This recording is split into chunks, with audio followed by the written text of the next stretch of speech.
I want to apologize for someone crying in the back row. It's my granddaughter, and she just found out that I've been giving it all away, and we're almost $4 billion in assets. So we've had a great run. So to the benefit of the next generation, you would want your parents to convert their assets, retirement assets, to a Roth.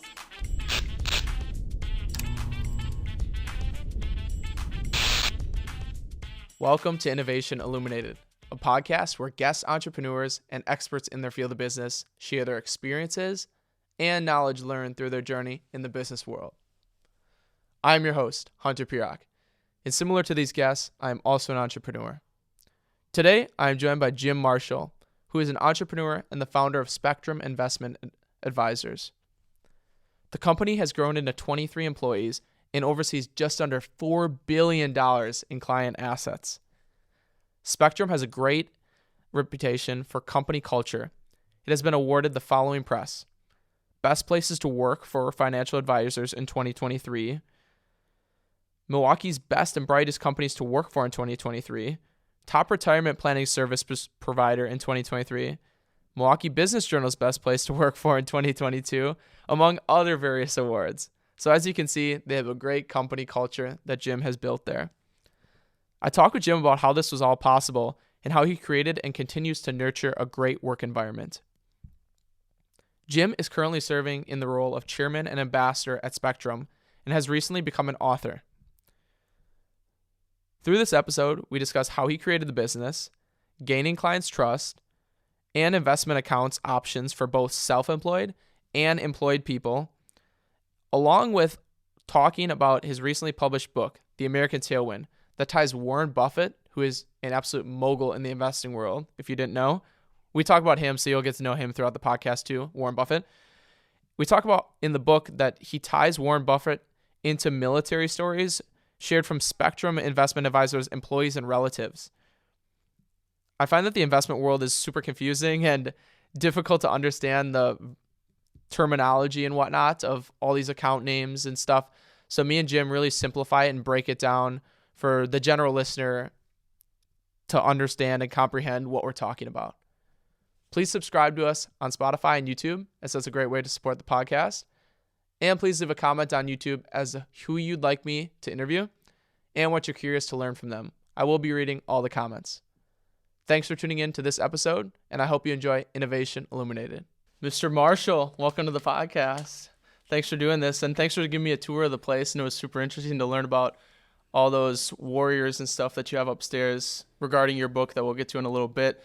But you have a whole wall showing Warren Buffett's lifespan and all the connections to heroes and warriors in the American service through your company, all the employees, which is super cool to listen to. So let's take it back to the beginning. Thanks for having me on, Hunter. Yeah, and I'm excited to talk through fun. Spectrum. So let's start back at the beginning. Where did you start Spectrum? And coming out of college, where was your idea to start a business? If we take it back to my childhood, I grew up on a dairy farm in central Wisconsin, a little town called Red Granite, Wisconsin. And I went to Oshkosh, got a degree in economics, and I started in the retirement plan business when I was 22 years old. And I worked with the Wisconsin Bankers Association, and I started calling on banks in Wisconsin and servicing and selling their defined benefit pension plans. And some of those banks that I worked with over 50 years ago are still our customers. So our business has evolved since then. So I started out selling and servicing defined benefit plans, which evolved into 401ks, and then our company was sold a couple of times. And then 27 years ago, I started this company, Spectrum Investment Advisors, and it was initially called Christensen Investments, and then we changed the name to Spectrum Investment Advisors. And it's grown into 24 employees, and we're almost $4 billion in assets. So we've had a great run. Wow. So you worked at a company before starting Spectrum in doing the same thing? Yes. Okay. Did you learn a lot from that job? I did. I almost got fired. Can we talk about that? What happened?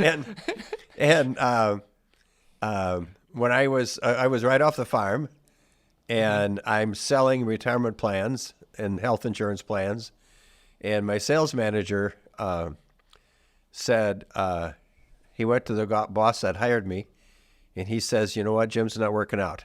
He'll never make it in this business, and because he can't sell. And my boss that hired me said, let me think about it. So 2 weeks later, he fired my sales manager and kept me for 14 years. And I think the difference maker for us is I took a Dale Carnegie sales course. Mm-hmm. Warren Buffett took a Dale Carnegie sales course, and I suggest anybody that's starting out that wants to get into sales and marketing, one of the first things they should do is take a Dale Carnegie sales course, because it really helps you communicate with customers. And what they teach you is the art of listening. Even though my wife says I could be a better listener, I'm trying real hard. Could you do that online, or is it like an No, in-person actually, class? we did it. They still have Dale Carnegie sales courses locally, so it took about probably a dozen Dale Carnegie classes at night. Okay. And I can still remember those courses. It was enlightening to take them. I learned a lot. Interesting. I never heard of them. I'll have to check them out, and I'll leave a link in the description maybe to people to learn Warren more. Buffett, who we spent a lot of time studying, has a degree from the Wharton, not Wharton, but he went to Wharton. He has a degree from the University of Nebraska. He has a degree from Columbia University, and he doesn't have any of those certificates on his wall. What he has on his wall is a certificate from the Dale Carnegie sales course. Really? Yes. That's what's in his office. Because it was so important to him, probably. Yes. It has such a profound effect. Yeah. Huh. What has been the hardest roadblock or challenge since you started the business? Long term, it's finding good people, as it is for most companies. I think the other part is it takes a long time to build a brand, and it's just kind of finding your way. Mm-hmm. And it was really kind of an evolution. My son, Jonathan, sitting in the next office, has been working with us for over 20 years. And he graduated from UW La Crosse, majored in economics, and he got a MBA from DePaul. And a year after he started, he developed a color-coded patented system using colors to communicate investing for our employees. And that made us different.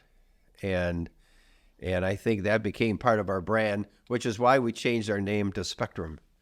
When it used to be Christensen Investments, but that didn't really connect to any brand. Mm-hmm. Spectrum does, as one of our customers said, that the name Spectrum has got marketing written all over it. Right. And it certainly does.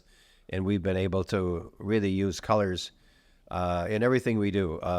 If you look around our office, everything's colors. Our proposals are very colorful. Even our book launch, there's colors everywhere. And I think colors is a universal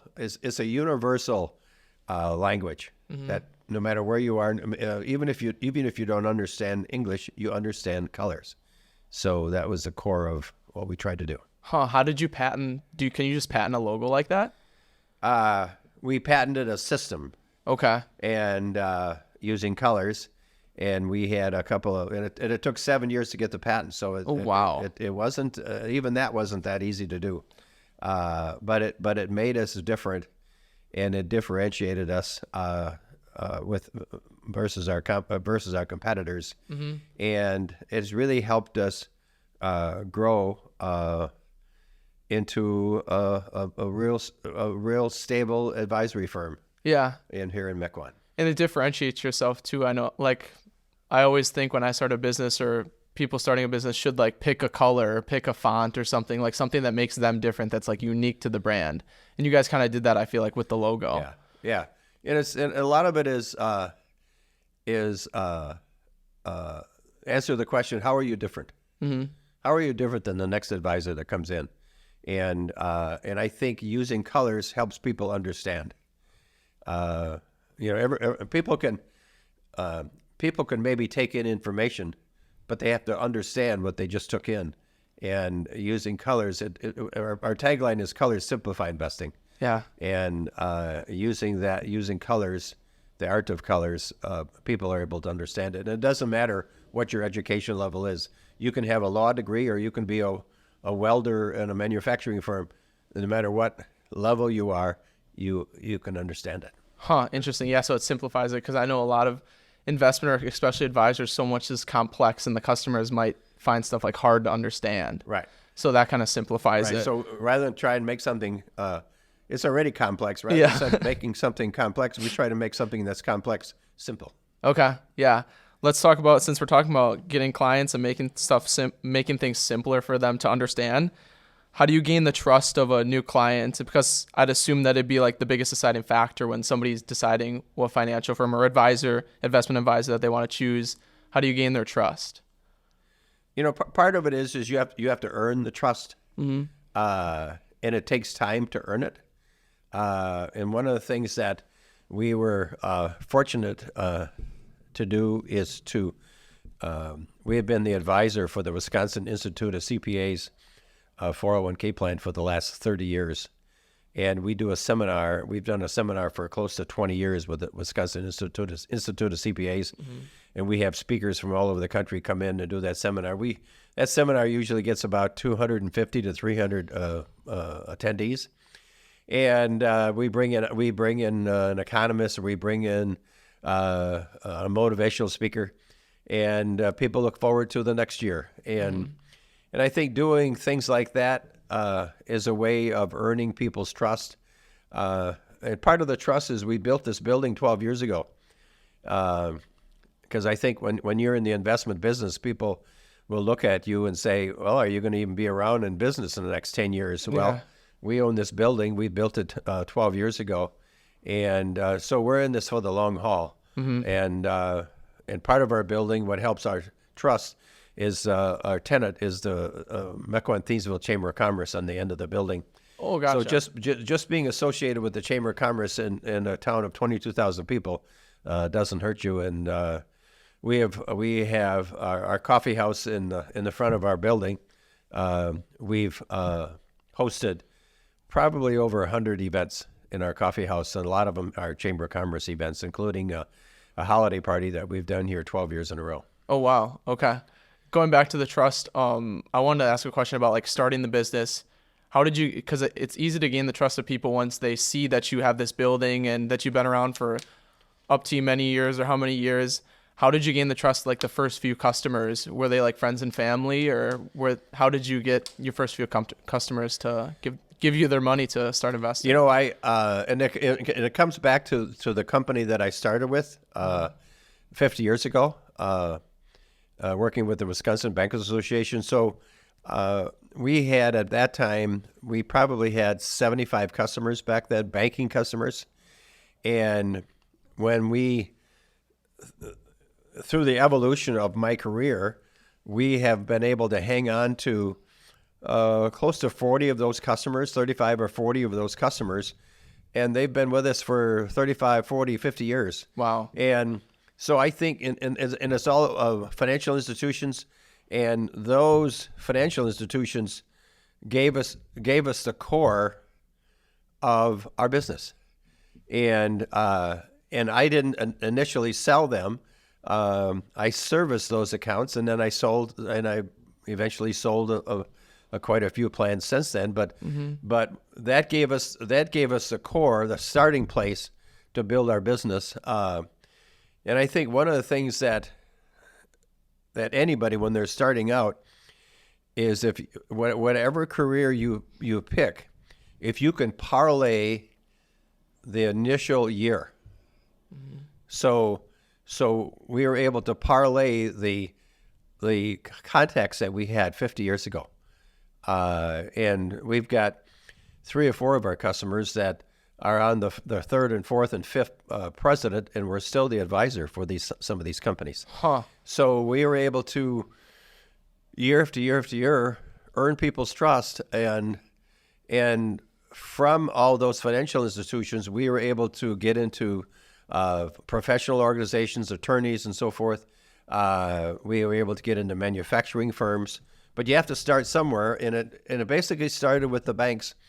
And one of the things that we've done with the banks is we sponsor a golf outing, and have done that for 31 years at Trapperton and Wisconsin Dells, and where it's an appreciation golf outing. Hunter, you've been to that golf outing. Yeah, it's a lot of fun. So we get about 150 golfers, and part of being in the investment business is touching people a lot, and I always call this a relationship business.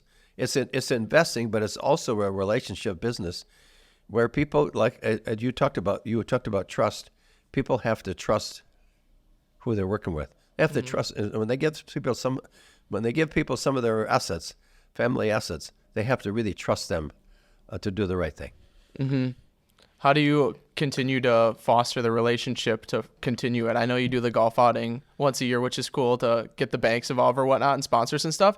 How do you continue to build trust and keep good relationships with clients? And that's a good question. What we have done is, when you start out in this business, I started out in a commission world, because that's what it was 50 years ago. Mm-hmm. And that evolved into an advisory fee world where we are a registered investment advisor with the SEC, and we no longer charge commission on any product we have. So we charge an advisory fee, and we charge the fee in arrears. So we don't make money up front. Everything we have to earn it before we collect it. And so we charge a small advisory trail. And in this business, when you convert to an advisory trail, it takes a long time to build a business. And fortunately, my wife was a teacher, so she provided the supplemental income while I was building the business. And but once you have economies of scale, and today we have pushing. Well, right now we're at 3.75 billion in assets. Mm-hmm. Probably be 4 billion by the end of this year. We have that critical mass. So charging an advisory fee is doable, so that it can support 24, 25 employees. Mm-hmm. Can you break down the structure of an advisory fee? Because I don't know how complex that is. What's like the difference between, you said like somebody that's not registered with the SEC could charge like a standard commission. What's the difference between like an advisory fee and a commission based? A commission based is if you buy an annuity, and we can sell annuities, but we don't make a habit of selling annuities here. We have very few annuities that we offer. But the typical annuity, if somebody retires, when they buy an annuity, they usually pay a commission of 4 or 5% upfront. Upfront, okay. And then in addition to that, they pay a 1% trail. So like every year as it like gains interest, yeah. Okay, then they pay the 1%. And there might be be a deferred sales charge, so that if they do leave, they have to pay a deferred sales charge to even get out of it. Mm-hmm. And so that's kind of how the business started. But what we wanted to do is stay ahead of the curve, and basically pull out of a commission-based system and go to an advisory fee system. And I think the beauty of an advisory fee is when you pay somebody an advisor fee, and you don't have to lock yourself into something, we're just as easy to buy, but then we're just as easy to leave. Because if customers leave us, they don't have to pay any deferred sales charges or anything to leave. So knowing that they could leave, they stay. Okay. And that's part of the trust. So is the advisory fee just like the trail running? So each year it'd be a percentage? Yeah, okay. So we charge an advisory fee, and we get paid on a quarterly basis. Gotcha. A small advisory fee based on assets. Okay. And we collect it, like I say, we collect it in arrears. So we collect it 90 at the end of 90 days, not at the front of 90 days. Okay. So we've done that now. We've been registered with the SEC for pushing 20 years, and it's actually worked out pretty well. So are only companies that use that advisory fee, they have to be registered with the SEC? Yes. Okay. They could be registered with the state of Wisconsin, Okay. but and that's usually advisory firms that have 25 to 50 million, but we're at almost 4 billion. Mm-hmm. So at that level, you no longer want to be registered with the state of Wisconsin. You want to be registered with the SEC, and we've had the SEC in our office. We've had the SEC review our procedures and so forth. Okay. So they constantly monitor what's going on. What's going on? With any advisory firm, and they can come in at a moment's notice. So we want to be ready for it. Right. Wow. And do it the right way. What's the process of getting registered with the SEC? I think the best thing you can do is to have an outside service Okay. help you Like do a that. third party? And we use a third party called Vista 360, and as well as legal firms.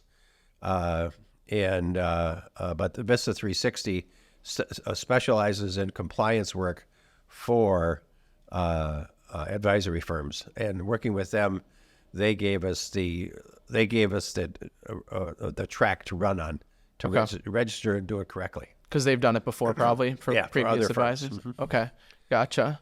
You have 50 years of experience in retirement planning. What are the best options for somebody that's self-employed? And then let's compare them to somebody that's working at a corporation. So let's start with somebody that's self-employed. I know there's you can use a Roth IRA, SEP IRA if you own a business. So let's start with the options for a self-employed person, then we'll work over to versus somebody that works at a corporation. So what are accounts for somebody that's self-employed? Yeah, if somebody that's self-employed, they can do a SEP IRA. That would probably be the best route, and then kind of build from there. In terms of options, I would say 90% of our investment options. One of the options is the S&P 500, Okay. which is the top 500 companies in the country, and that's always a good place to start. Mm-hmm. And then if you have roughly 25 employees or so in that neighborhood, then we would suggest doing a 401k plan. And the 401k plan, I think the advantage of a 401k is you offer matching funds. The employer can offer matching funds, so that, for example, if an employee put in $1, the employer would match it maybe a quarter on $1 or maybe 50 cents on $1, and that which provides incentives for a participant to contribute To plan to retire, yeah. And that's and then what we do as an advisor then is to monitor those assets for the employer, but then also provide communication services to the participant. So we watch them. We basically monitor their investments, their investment choices, but I think we also provide a way a sounding board for our customers, so that they don't let their emotions get away from them, especially when the markets get really turbulent. Right. The first thing when the markets go down, the first thing the average participant wants to do is sell, and we say just the opposite. When the market goes down, historically, it's probably a pretty good time to buy, not to be selling. But also means you have to have some cash on the side to do it. Interesting. So you'd suggest somebody that has 25 plus employees, that's when a 401k would maybe come into play. Yeah. Okay. And setting that up, they'd come to an advisor like yourself to set up a 401k? In most cases, yes. Okay. Yes. And then you have an outside record keeper that keeps track of the quarterly reporting and so forth, and contributions and whatever. And they also act as a custodian. So everything we do here at Spectrum, we don't collect any assets from any participant, whether it be an IRA or a 401k. All the assets are collected by a custodian. And in the custodian world, one of the largest custodians is Charles Schwab, and we've used them. And then in the 401k, there's probably 20 different record keepers that we've used Okay. To maintain the records of a 401k plan. Gotcha. So they're like an intermediary. So you guys like use them to invest the money kind of thing. Yeah. Okay. So Yeah. Charles Schwab would be, or like we Fidelity. we direct where the money goes, but then they actually do the investing. Gotcha. Okay. Okay. And then what are some options for somebody that works at a corporation? I know putting money in a 401k would probably be a good idea. What would be like, I've never heard of profit sharing. I don't know much about that. What's that option?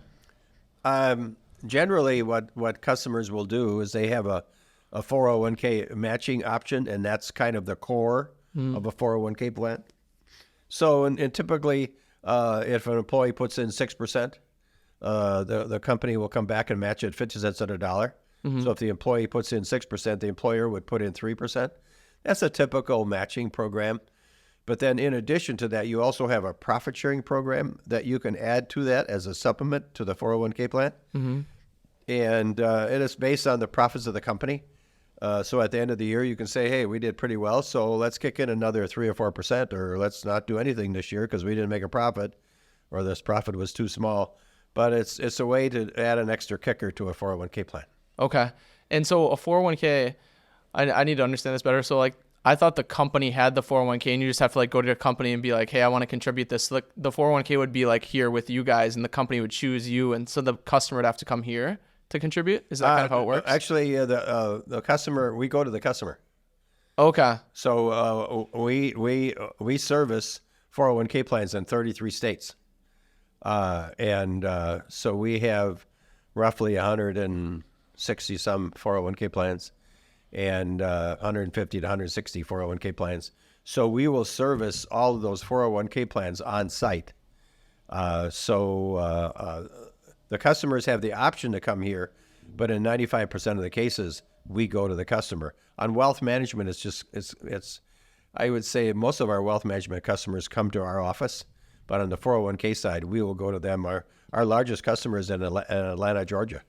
Really? So we'll fly down there and visit with those customers, with those that not only with the plan sponsor, the employer, but also the participant. Okay, so if they want to contribute to a 401k, they give you their money, and then do you have to go to the company to get like if they match it? Yeah. So Okay. so what we do is we sit down with the investment committee of the company and develop a game plan. Okay. What custodian are we going to use? What record keeper are we going to use? This is our suggested lineup of investments.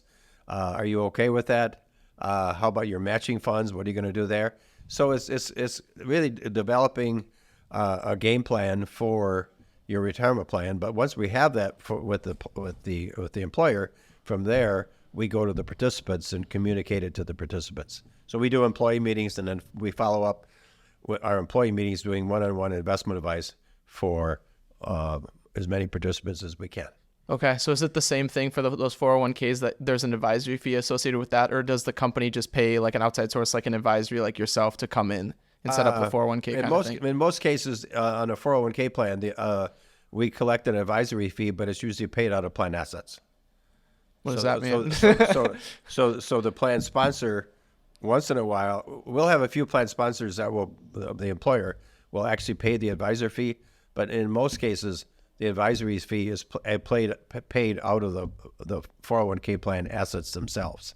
Okay. So if you had $1 million of assets in a 401k plan, we would collect right from that $1 million and not have to build we build the plan, but we don't have to build the plan sponsor. Okay. Gotcha. And The plan sponsor gets a copy, but they know that it's being paid out of plan assets, which is probably the case with 95% of our 401k plans. okay. Most of our revenue is paid out of plan assets. Gotcha. So that's like, where they'd pay it just straight out of the account. Yes. Gotcha. Would that be same for like a Roth IRA, SEP IRA, same thing? In most cases, yes. Okay. And those are, so Roth IRA, SEP IRA, just to kind of sum it up, best options for somebody that's like self-employed, doesn't have 25 plus employees, so they wouldn't want to offer a 401k yet. So those are like their two options to invest. Yeah, and the Roth certainly you can provide, you can buy a Roth on the IRA side as well as a 401k side, but you lose the deduction when you work with a Roth. So a lot depends on your cash flow. If your cash flow can afford you not having the deduction, we highly recommend a Roth. But if your cash flow can't handle it, then just go traditional. What a lot of our customers do is, especially on the 401k side, they'll put half of their money in a traditional 401k plan where the contribution is deductible, and the other half into a Roth where the contribution isn't deductible. But the upside is when you retire, you don't have to pay tax on the Roth portion because you already paid the tax up front. And is there a certain age that is that like 55 for the Roth or 65? It can be any time. You can pull it out anytime without paying tax. Okay. Pulling it out of the Roth? Yeah. Usually a Roth is 55. Okay. But we or at least 10 years after you've contributed. Okay. But I would say the Roth, ideally for a Roth, you're whether it's a traditional 401k or a Roth, the idea is to hold it to retirement. Right. And not use it as a piggy bank. Right. Correct me if I'm wrong, but at first I thought that a Roth, like you had to wait until you're 55 to pull it out, but you could pull it out like as much as you contribute without a fee. Is that correct? But then like any of the interest on top, that's when you'd pay like any interest that you've accrued or like gain that you've made in the account, that's what you pay the fee on top of. So you could pull it out like as a piggy bank, but you technically wouldn't want to. You could, but you have to wait 10 years to do it. Okay, so 10 years is like the cutoff point? But I would not use a Roth as a piggy bank. Right. I think a Roth should be more of a long-term hold. Mm-hmm.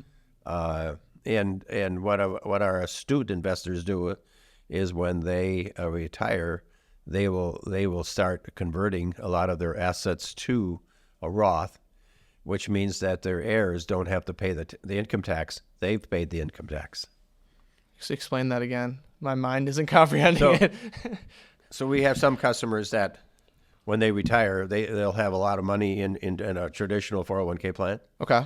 And what they'll do is over time convert some of that money from a traditional 401k plan or an IRA to a Roth. Okay. But when you make that conversion, you have to pay tax in the next year. And so a lot of our customers that are more well-to-do, they rather than for their heirs to someday have to pay the income tax, they will pay the income tax for them. And leave that money for the next person, for the next the generation. beneficiary? Okay. Yeah. Huh, interesting. I didn't think of it that way. So yeah, they're taking the hit up front, but then for their future generation, they're not going to have to pay the tax on it. Right, so then for future, so to the benefit of the next generation, you would want your parents to convert their retirement assets to a Roth. To a Roth. Interesting. And then they've paid the tax. I'm going to go home and tell them it. Right? Go home and tell your dad, you have to convert it to a Roth. We have to convert now, yeah. We got to convert now. Let's convert them to a Roth now. I want the money. Let's pivot into employees. So right now you have 22 people, I believe, correct, working? Actually, 24. 24? Okay. Well, no, I think it's 23 right now. 23? Yeah, right okay. now. And so you've won Milwaukee's Best and Brightest Company for work in 2022, Investment News Best Place to Work in 2023, Milwaukee Business Journal Best Place to Work in 2022. How do you create a work environment or culture that's that well known to be great for employees to work here? We make it fun. Yeah. I think to develop any company, whether it be an advisory firm or manufacturing firm, I think one of the most important things, and Warren Buffett talks about this a lot, is developing and maintaining the culture of a company. And the culture of a company, and it's easier for us to do with 20-some employees, is that we develop a family atmosphere. And one of the things that we do is we celebrate the wins. So when someone when something major happens, whether they win an award or maybe we made a big sale or something like this, we immediately like to celebrate that win. Mm-hmm. And instead of going to the one of our employees and saying, well, okay, you did that. Now, what are you going to do next year? Yeah. Which is kind of a downer statement. And rather than say that, hey, let's celebrate this win that we just had. And over time, if you keep doing that, and we sponsor a lot of events, company events, which includes our employees' families. I think it develops a culture where people say, you know what, I really love working here, and I think part of that is to hire, as Warren Buffett says, hire well and manage little. And so one of the things that we try and do is hire well in the first place, and hire people that love what they do. Because if they love what they do, we don't really have to manage them; they'll just do it themselves. And so we don't have to micromanage people, and so because we don't want to turn our company into a concentration camp where we are perpetually micromanaging what they do. We want to give them the freedom to go and be all they can be. So would you more so say that you lead them instead of manage them? Definitely. Okay. And one of our favorite expressions is the speed of the boss, the speed of the team. And I am now the chairman and ambassador. And Manuel Rosado is our president. And my son John is our chief investment officer. And Matt DeMetta is our head of business development. So that's our trifecta that really runs this company. And they all three of them lead by example. They really do. And they're all dedicated to what they do. And Manuel's been here 18 years, John 20 years, Matt 10 years. So those guys have been here a long time. And they really work as a team. And our business starts at the top. And their habits and work habits and so forth makes a lot of difference. Yeah, and kind of lead the employees to show them by example what to do is right. Yeah. Can you talk about your role as an ambassador? And how would you say that? Because before we started the podcast, we talked about how everybody should eventually become ambassador of their company after their CEO. What are the benefits of being an ambassador, and how is it fun? It's a lot of fun. It's a lot of fun. My wife loves me being an ambassador because it gets me out of the house. Yeah. And I think being an ambassador, then we have a weekend again, and not every day is Sunday. Yeah. And so being an ambassador has allowed me to collect the fruits of our labor over these years, and taking the time to spend time with customers and enhance relationships, be part of our golf outing, part of our WICPA seminar, leading the singing at our holiday party with the chamber, things like that. And it's also given us time for my son and I to write a book along with Kati Pavone and Cassandra Thompson, our associate editor. And so we spent the last 4 years writing a book called The American Tailwind, which is a book right behind us. Yeah, that's awesome. Yeah, we got it right behind Jim's head, and I got one right here too that we're going to talk about in a little bit here. And so that kind of helped with your role as an ambassador then, that you had the free time, or not free time, but time to work on a book. Yes. Instead of being the CEO like yes. Manuel is. You probably wouldn't have had the time if you were a CEO. No, correct? if I was still running this company full time, it would be very difficult to have enough time to justify writing a book. But being in the ambassador role, it's allowed me to spend 80% of my time over the last 4 years writing the book. We wrote our book 28 times. That's crazy. And we wrote it over and over and over again. And how the book came about is my son John and I attended 18 Berkshire Hathaway shareholder meetings with Warren Buffett and Charlie Munger, although Charlie Munger did pass away on the 28th of November this year at 99 years old. He had turned 100 years old on January 1st. That's crazy. And he was Warren Buffett's partner for over 45 years. And that was your book signing day too, wasn't it? Or one of them? Charlie Munger died the day before our book signing. So our book launch was on November 29th and 30th, and we had over 430 people attend our book launch right next to our office at the Foxtown station. And at our book launch, Angelica Neiman was our master of ceremonies, and she was in charge of basically putting together the book launch.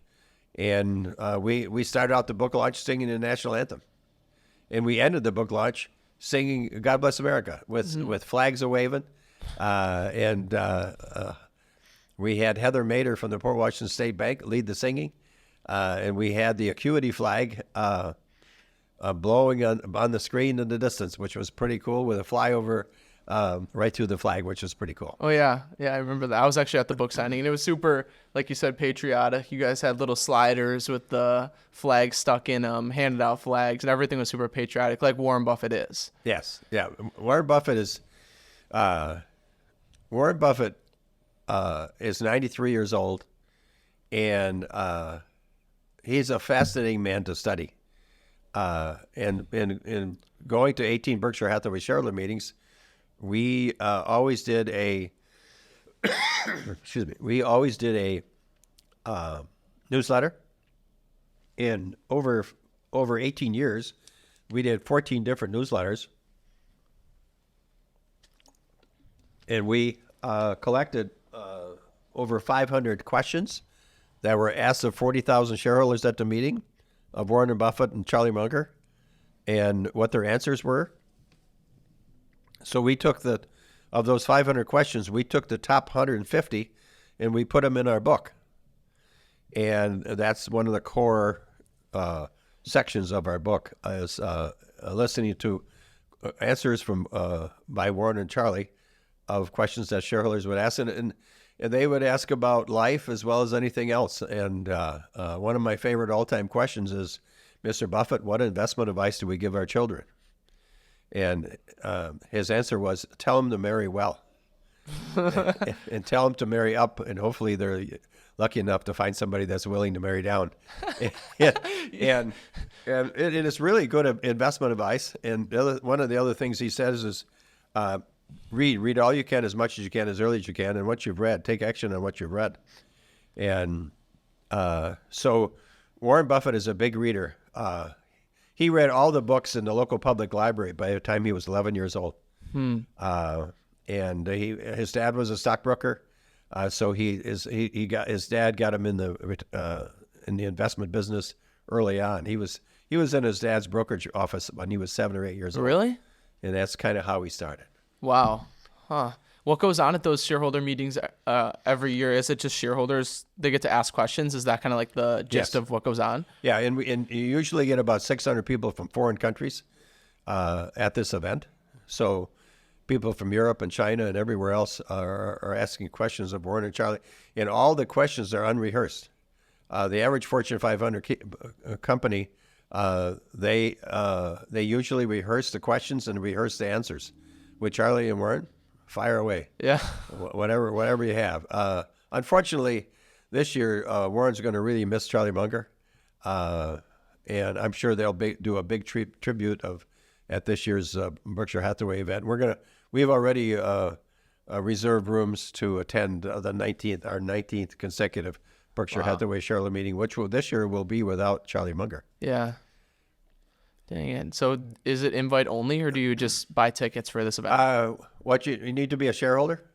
Oh, a Berkshire Hathaway. Yeah. Okay. And then once you're a shareholder, they'll send you an application to attend, and you can buy up to, or not buy, you can order up to 4 passes to go to a Berkshire Hathaway shareholder meeting. Okay. And what is Berkshire Hathaway? Is it kind of like an S&P 500 where they own a piece of a lot of the big companies? Berkshire Hathaway is a conglomerate of companies. Warren Buffett owns about 80 companies. Berkshire Hathaway is the umbrella. Okay. And the umbrella owns about 80 companies. So they own Fruit of the Loom. They own Berkshire Hathaway Energy. They own Burlington Northern Railroad. They own 6% of Apple. They own See's Candy. and so forth. And then he has, in addition to that, he has a portfolio. I think it's roughly 350 billion of assets in an investment portfolio. That's crazy. So yeah, so Warren Buffett. What's interesting about Warren is everybody thinks, well, he probably inherited a lot of money from his father, and his father set up a savings account for him when he was 6 years old with $20. And Warren Buffett, when he was 7 years old, he read the book 1,000 Ways to Make $1,000, and he when he was 8 years old, based on this book, he said, "You know what? I need to get a job." So how many 8-year-old kids would say, "I got to get a job"? Not many, I don't think. So he got a job delivering newspapers, but then he would create jobs. And one of the jobs he created was buying a 6-pack of Coke for a quarter back then, Okay. and selling each bottle for a nickel. Which means, okay, if you sold each bottle for a nickel, 6 bottles, that means you made a nickel on every 6-pack of Coke. And he would take that nickel and put it in the bank. Huh. So he did that, and he bought his first shares of stock when he was 11 years old. That's insane. Wow. And he bought City Service stock with $114 about 90 days after Pearl Harbor. So he was an entrepreneur almost out of the gate, or super devoted, and He was, and he always says in his books, he writes, if my father would have been a shoe salesman, I'd have probably sold shoes. But he said I was fortunate enough that my father was in the stockbroker business. So he was. Yeah, he was a stockbroker. Okay. So Warren Buffett says in our book and in everything he writes, Warren Buffett says, the 3 reasons why I have been so fortunate is I had great parents, I had good health, and I was born in the United States of America. So when we look at our book, that's the core of our book. Mm-hmm. So great parents. He said, I won the ovarian lottery. And Warren Buffett not only had great parents, but he had great grandparents. And it's not that they gave him a lot of money, but they gave him direction. When Warren Buffett graduated from high school, he had so many business ventures going that he said, you know what? He says, I don't think I need to go to college. I think I can just make it on my own. And his father says, no, absolutely not. You are going to college, but you can. He had, when he was in high school, he had accumulated $6,000. So that was when you think about it, he had accumulated $6,000 in the early 1940s. That was a lot of money. And his father said, you keep the $6,000, you keep investing that, and I'll pay for your education. So his father sent him to Wharton, and then he went to University of Nebraska, got a degree from University of Nebraska, and then he went to Columbia and studied under Ben Graham and got his MBA at Columbia. And Ben Graham taught him the margin of safety, taught him the art of value investing, and that really kind of gave him his start. And then he came back and started as a stockbroker with his father. And when a couple of years before his father died, he says to his father, Howard, take me out of the will, take me out of the family will. How many people would do that? Yeah. He had 2 sisters and his mother, and he said, whatever portion of the money you are going to give me when you die, give it to my 2 sisters and my mother, and don't give me anything other than a few pictures and things like that. Yeah. So that's what they did. He said, I can make it on my own. So when you think about it, Warren Buffett today is worth $110 billion. He started with $20. But he has been incredibly, and he said he has allowed the magic of compound interest work for him all these years. But he said, in order to do that, it has to take years to do it. So he said investing is like a snowball. The further you roll the snowball down the hill, the bigger it gets. Mm-hmm. He said, so what you need is really wet snow and a really long hill.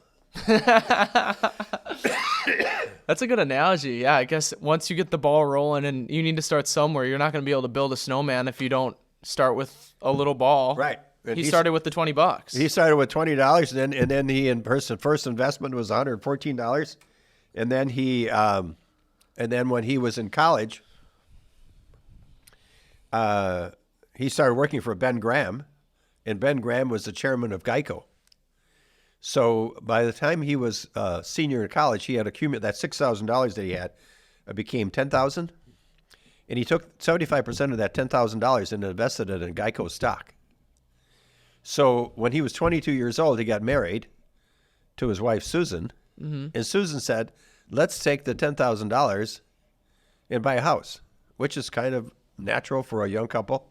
He says, no, let me keep investing this and let's buy a house down the road. So 7 years later, he did. But in 6 or 7 years, investing in Geico stock, that $10,000 grew to $300,000 or $400,000.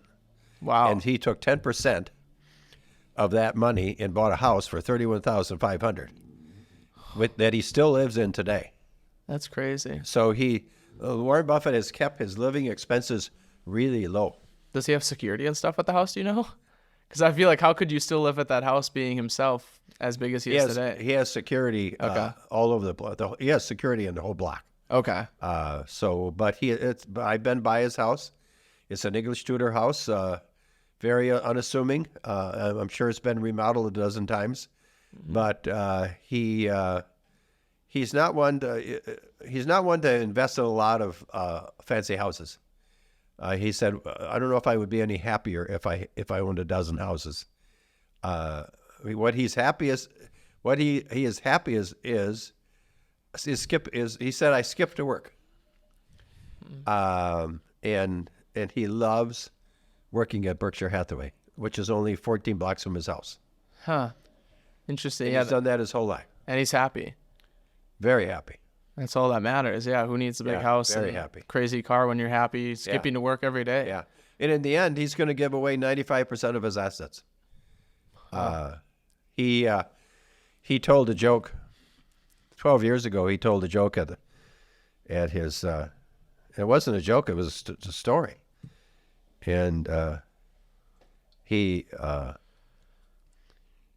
40,000 people were walking in, he said, "I want to apologize for someone crying in the back row. It's my granddaughter, and she just found out that I've been giving it all away."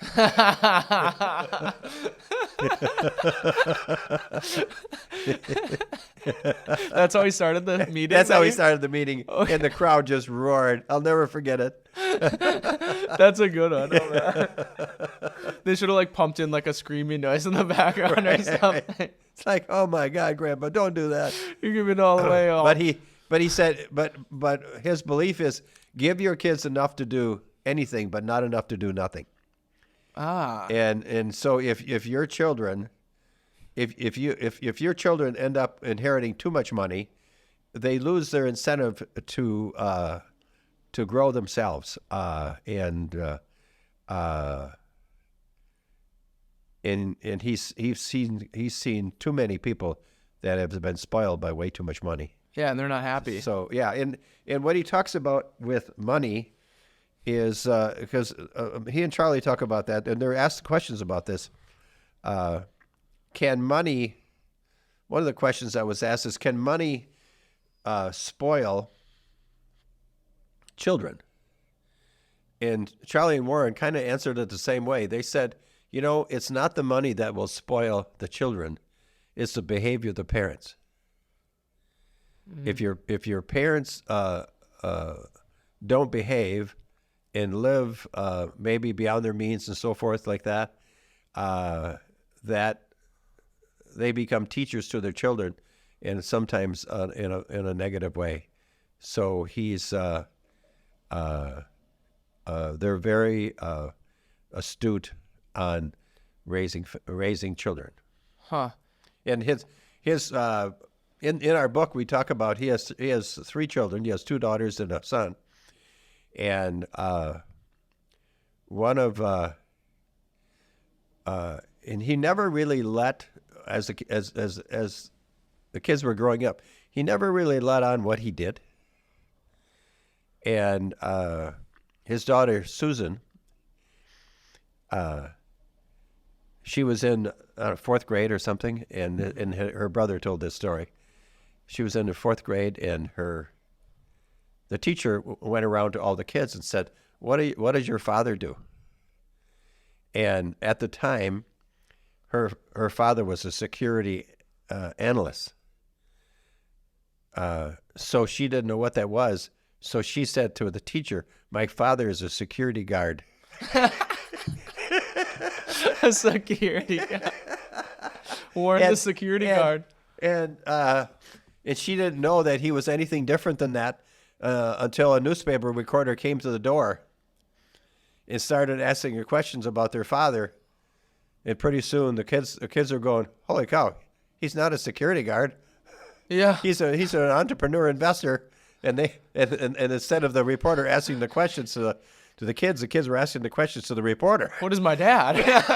Tell me about my dad. I don't even know who my dad is. So, but he's very unassuming. Right. Still eats at McDonald's probably 3 days a week. Mm-hmm.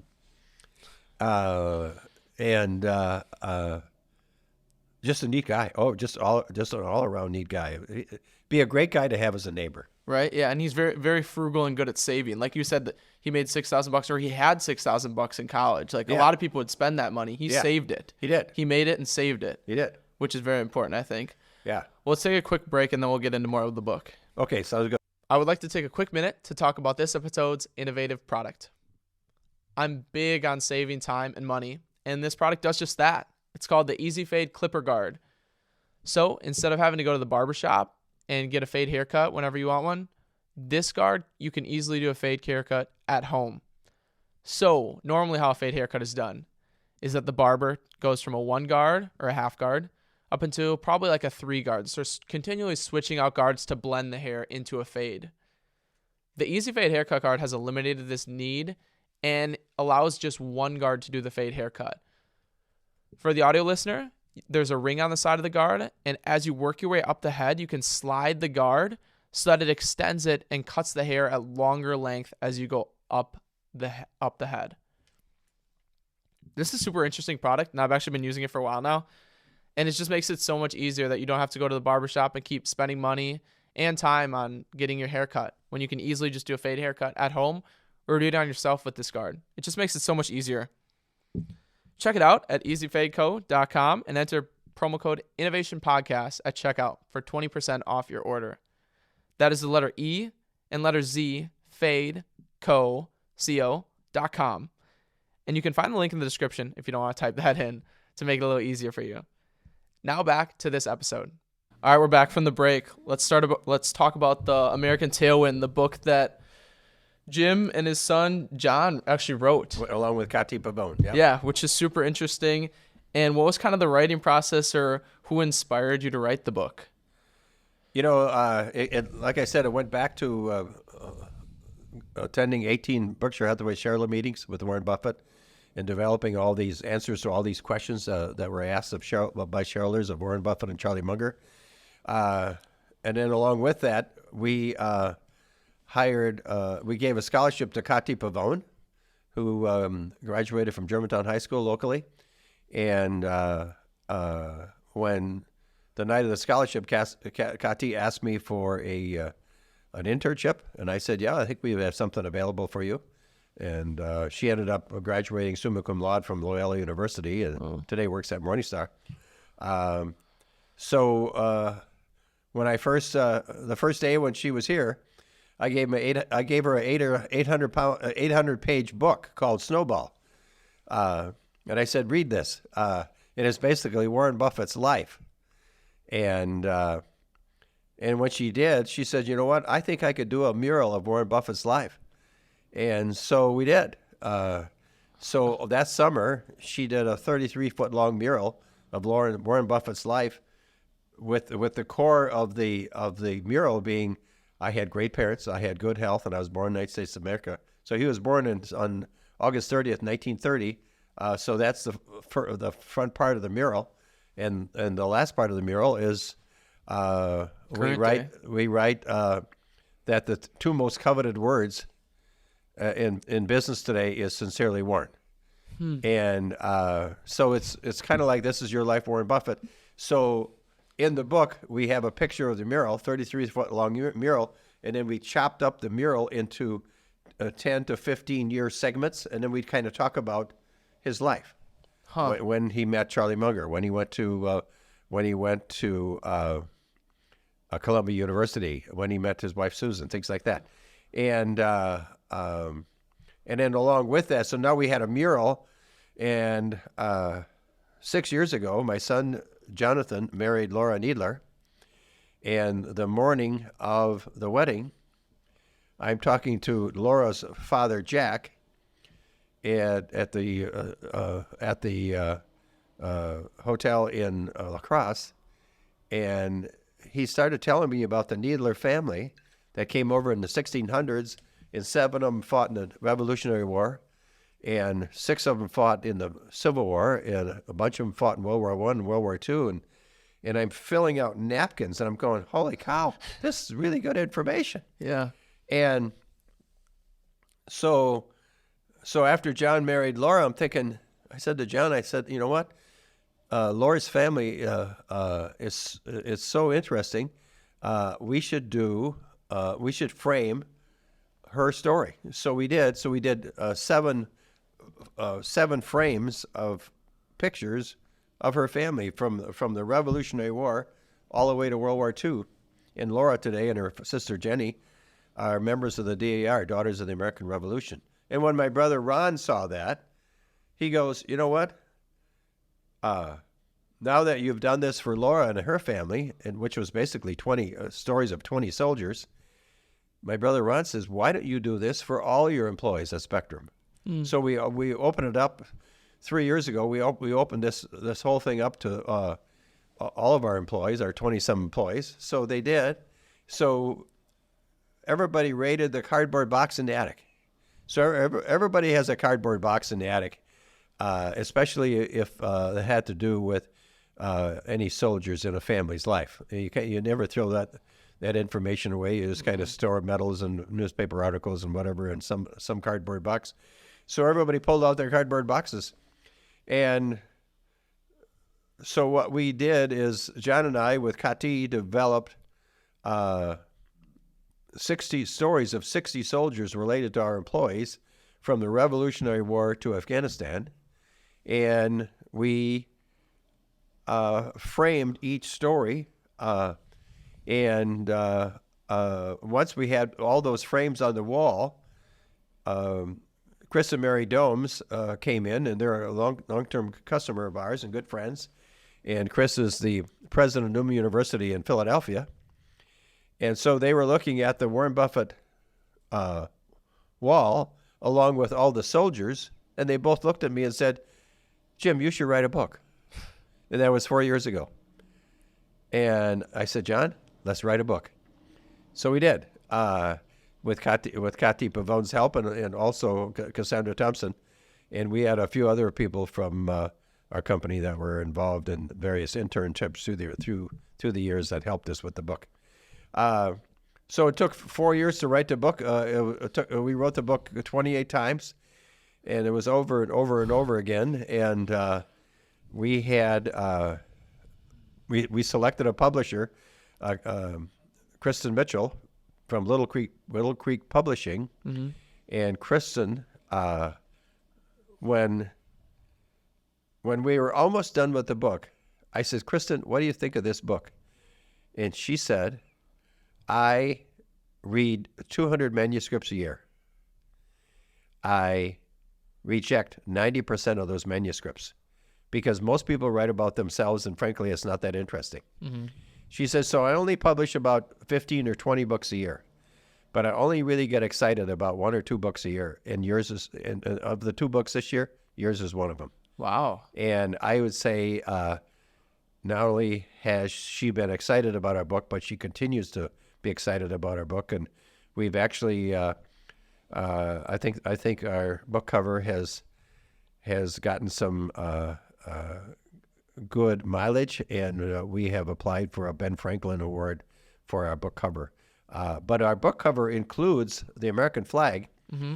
So part of what we did is we went to Acuity in Sheboygan, and Acuity in Sheboygan has their office is right on I-43, and they have a flag with a 400-foot flagpole, and the flag is 170 feet long and 140 feet long and 70 feet wide. And we went to Acuity and said, we would like to put a photo of your flag, a mural of your flag in our office. And so we went up there 4 times, and they gave us approval to do it. And the only thing they suggested is that if you're going to come up and take a photo of our flag, you have to get a tour of our office before you do it. So they Paul Miller from Acuity helped us photo our flag, and so we actually sent a photographer up there 4 times, and so the photo of the flag that we took was in the middle of October at about a 40-mile-an-hour wind to get the flag to stretch out. Oh. And so that flag, the mural of our flag is in our office. It's an 11 by 18 long flag. So the core of that flag is all over our book. It's on the front cover. It's on the back cover. It's in the book. It's in the mural. It's everywhere. Mm-hmm. And so we didn't want to just use any old American flag. We wanted to use Acuity's flag, which they call the largest symbol of freedom. So that's what's on the cover here. That's their flag. That's on the cover of this book is a photo of Acuity's American flag. Huh. Wow. Interesting. How do you tie in Warren Buffett to like the military stories and the American flag and everything together? Okay, that's another great question. Like we said in the book earlier, Warren Buffett says the 3 things why I've been so fortunate is I had great parents, I had good health, and I was born in the United States of America. And so being born in the United States of America, Warren Buffett had an incredible appreciation for the United States military. One of his favorite expressions is the American Tailwind, which is the name of our book. And Warren Buffett came up with the name American Tailwind in 2018, which was real close to the 75th anniversary of D-Day. Mm-hmm. And Warren Buffett says, our nation has been riding the American tailwind. Mm-hmm. And the American tailwind being just the overall strength of America, that we have 2 oceans that protect us. We have an abundance of natural resources. We have 340 million people that are the core of our society is basically immigrants from all over the world. Right. And it's a collection of what I would say aggressive people, because if they weren't aggressive, they would have never got on a boat and come across across the ocean. Yeah. So I think their nature was more aggressive, and so I think the offspring of those people, a lot of the offspring of those people have had aggressive tendencies to start companies and build a business and so forth. Huh. So who protects that American tailwind? Our United States military. Mm-hmm. No matter how long wide our oceans are on both sides of our country, somebody has to protect the American tailwind, and our United States military has done that. So Warren Buffett has a tremendous appreciation for the military, and he often reflects on the crosses at Omaha Beach at the American Cemetery. Mm-hmm. He said, "That's who you have to thank for where you are today. No matter how strong a business you've built, no matter how much money you have, it's those soldiers that have offered the ultimate sacrifice to protect our country, and that's why we connected the soldiers to the Warren Buffett story." Huh. Interesting. Yeah, and you own an advisement firm, so Warren Buffett's in the investing world. He's a patriot or supports the military, and now you got all these military stories in the background that Yes. are close to you, and then everything ties together, kind of. And everything ties together. So what our American Tailwind book has is, I think that it has something for everybody. If you're into investing, we have Warren Buffett. If you're into the military, we have 60 stories of the military. If you're into history, we have short stories of George Washington, Ulysses Grant, and George Patton. Wow. And I was at your book signing too, and you had, I believe it was the grandson of Patton. Was that correct? We had Pat Waters speak at our event. He is the grandson of George Patton. That's and crazy. he had his grandfather's combat boots from World War II on a podium next to him as he was speaking at our book launch. And he told some crazy stories about And it he too. told some crazy stories about his grandfather. Are those shared in the book, some of them too? Some of the stories about Patton or no? Yeah. Okay. Yeah. Wow. There's probably 25 stories about George Patton in the book. And it's crazy where we're sitting right now with this too. Can you talk about the backdrop a little bit? And the backdrop is, if you look out the window right behind me, you see St. Paul's Fish Market. Mm-hmm. And Nina Luck from the Jonathan Clark House, her grandfather, that used to be a cannery owned by Fram Foods. And her grandfather used to be the supervisor at that cannery.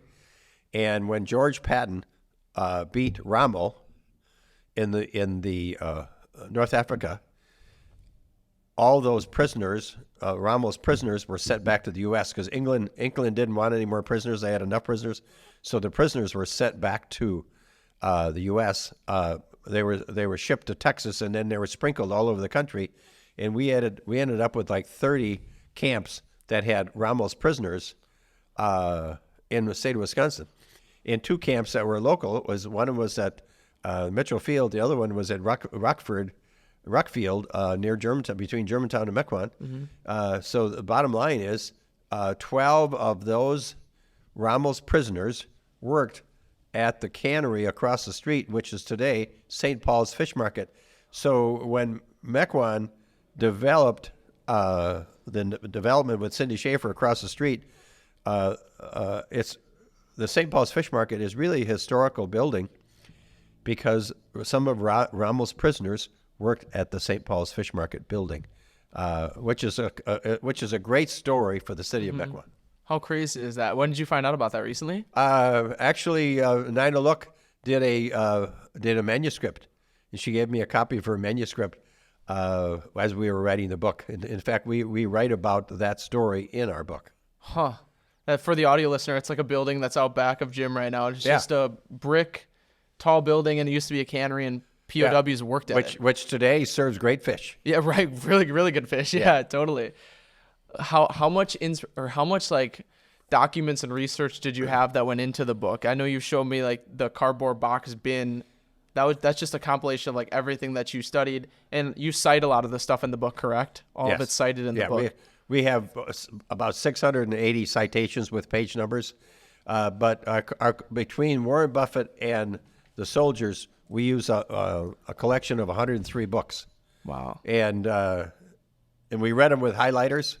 So we got 103 books in our office that are just full of highlighters, and as to the the important points of each book.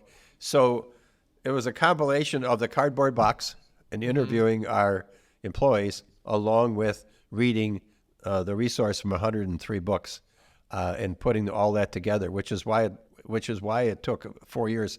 I would say anybody that's wanting to write a book, especially if it's going to be a quality book, it's going to probably take you about 4 years to write the book. That seems to be the average of writing a book. Okay. And you really have to be dedicated to get to the finish line. And I want to credit Cassandra Thompson, who graduated summa cum laude from UWM, and she's full time in our office, and she was our associate editor, and she really helped us get to the finish line. If she didn't come aboard, we may have still be writing a book. So were able to get it done. Kudos to her. Yeah. She helped with a lot of the citations you were saying and stuff. And I'm sure that took a lot of time because you wanted to validate and make sure that the reader knows where they could go find this information and fact check it and stuff like that. I'd like to know what's your most interesting or your favorite story about somebody from the military is that you put in the book. What's the most interesting or most intriguing to yourself? I would say it probably is Reuben Schetzel.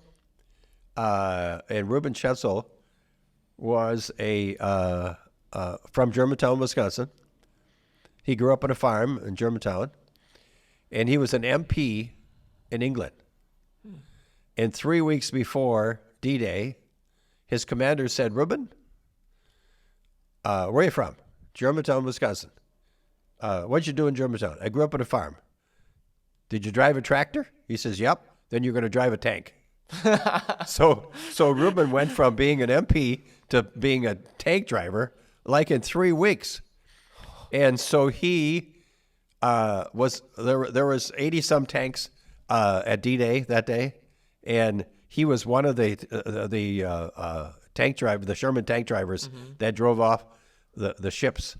And in Reuben is one of there's a historical society in Madison, and Reuben was selected as one of the 50 top stories of Wisconsin soldiers about World War II. And so we took a lot of excerpts from that book. And he really gives a lot of details on the morning of June 6th on D-Day at Omaha Beach. And he said, when I looked at the beach, it was solid red, and the tracers were coming at us. And he said, I was just in awe. I was scared out of my mind, but I was also in awe of what I was seeing. So when he drove his tank off the ship, a German rocket, and so as a tank driver, he was down below, but his crew was up on top. And as he drove off the tank off the ship, a German rocket hit the turret of the tank and killed his crew instantly. Oof. But he was able to. He got blown out of the tank, and he swam to shore. He waited 4 or 5 hours for the D-Day battle to get done, and they took the bluffs in a half track, picked him up with other tank drivers, and they took him up to the top of the bluff. 3 or 4 days later, he's in his second tank, and a month later, he's driving through the hedgerows of Germany, and out comes a German with a Blunderfuss, which is a bazooka, and shoots the turret of his tank again and kills his crew again. Oh my God. In the second tank. So he survived that. So it was roadside, and so he was just after the rocket hit. A American officer comes up with a Jeep, and he jumps out his tank and says, "Soldier, what's going on here?" He says, "General, take a look for yourself." That general was George Patton. Really? And Reuben got to know George Patton from that day forward. And I think Reuben was George Patton's kind of guy, because here he got blown up in 2 tanks, and now he got into his 3rd tank, and he was headed to Bastogne. And on his way to his Bastogne at the Battle of the Bulge, he ran out of gas, so he ended up in the infantry because George Patton drove his 3rd Army 100 miles in 3 days, and a lot of those tanks ran out of gas. They ran out of fuel. So he finished in the infantry, but survived the war. And after the war, got to know George Patton's grandson, because they would go back to reunions and so forth, which is a connection. George Patton's grandson is Pat Waters, the one that spoke at our event. So if I had my number one story in the book is Reuben Schetzel. That's a crazy story. While you were talking, I was like trying to envision it, and I can't even imagine what it looked like. Oh, getting on the beach and stuff, and just the experiences that he had are unbelievable. Yes. Not even comprehensible. Yeah, almost. it's my favorite story in the book, and I've read that story over and over and over again, and it's a true story. He didn't stretch it. It's just it's exactly what happened. But he survived. Yeah, which is unbelievable. And he just kept going. And he just kept going. Another tank, another tank, yeah. another tank. He didn't quit. He didn't get scared. He just kept going. He just kept getting into another tank and kept So going. he was George Patton's kind of soldier. Right, yeah. Crazy. Where can And somebody he was get from Germantown, Wisconsin. from right here too? Yeah. How crazy is that? Everything just ties back in together, and the book kind of ties it all together too, which is cool. Yep. Where can somebody get the book? You can get it at our office. If you come to our office in Mequon, you can actually get a signed copy. And who signed the copy is myself, my son Jonathan, Kati Pavone, and also Pat Waters. Oh, cool. Yeah. Have signed the books. Or you can order the book through our publisher. Then the website is theamericantailwind.com. Okay, I'll leave a link for that in the description. Yeah. The book sells for $35. Okay, yeah, it's a sweet coffee table book too. Good Yep. size and good read and fun read too, especially if somebody's interested in, like you said, so many topics: investing, Warren Buffett, history, military. There's so many different things that it kind of covers. Yep. Which is cool.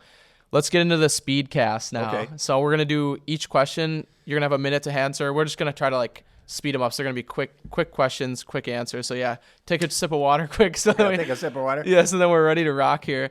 So yeah, we're just going to try to do this quick, and then I have one final question that we'll slow it down for at the end. Okay. But 5 questions, 5 minutes. We'll start with this. What is the best investment account for somebody who is self-employed?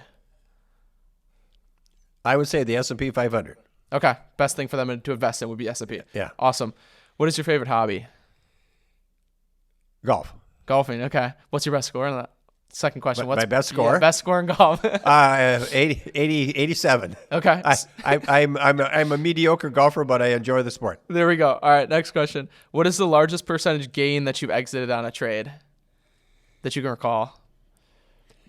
I actually bought Apple for myself, and I made about a 40% return. Wow. Okay. Awesome. What is the most important trait to have as a business owner? Drive, and focus. Okay. What is an event that you look forward to every year?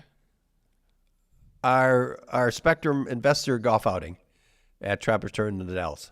Awesome. All right, now we'll slow it down. Which includes my wife and her friends and a lot of our good customers. And it's more than a golf outing. It's a reunion. Right. Yeah, and a good. Yeah, like you said, reunion. It ties everybody in together Yes. and gets everybody together Yes. for some fun. We'll slow it down here. What advice do you have for a young or new entrepreneur? I would say ideally get an education, and I think that Warren Buffett's father had a lot to do with Warren Buffett's success, because Warren Buffett did not want to go to college, and Warren Buffett's father said, "No, you are going to college." And I think getting a college degree is ideal because it opens up a lot of doors, and then once you have a degree, I think from that point is I think the next thing I would do is if I were a young person, I would take the Dale Carnegie sales course to learn people skills. And then once you have that, from that point on, it's your drive and your passion that'll get you there. And I think, as Warren Buffett says, ultimately, whatever you do, you have to love it. If you don't love what you do, then find something else that you do love. And I've been in this business for 55 years. I have truly loved this business. Awesome. I never feel like I've really gone to work, because as Warren would say, you skip to work every day, and to wrap my career up as an ambassador, which has given me the freedom to travel, is pretty cool. And we have 2 children. My son John's in this business. Our daughter Cindy works for TD Ameritrade, which is now Charles Schwab in Fort Worth, Texas. And so I've been able to spend time with our family. We have 4 grandchildren, and it's been a beautiful life. Awesome. Well, thanks for coming on the podcast and sharing your knowledge and experiences with us. Okay, thank you, Hunter. Thanks, Jim.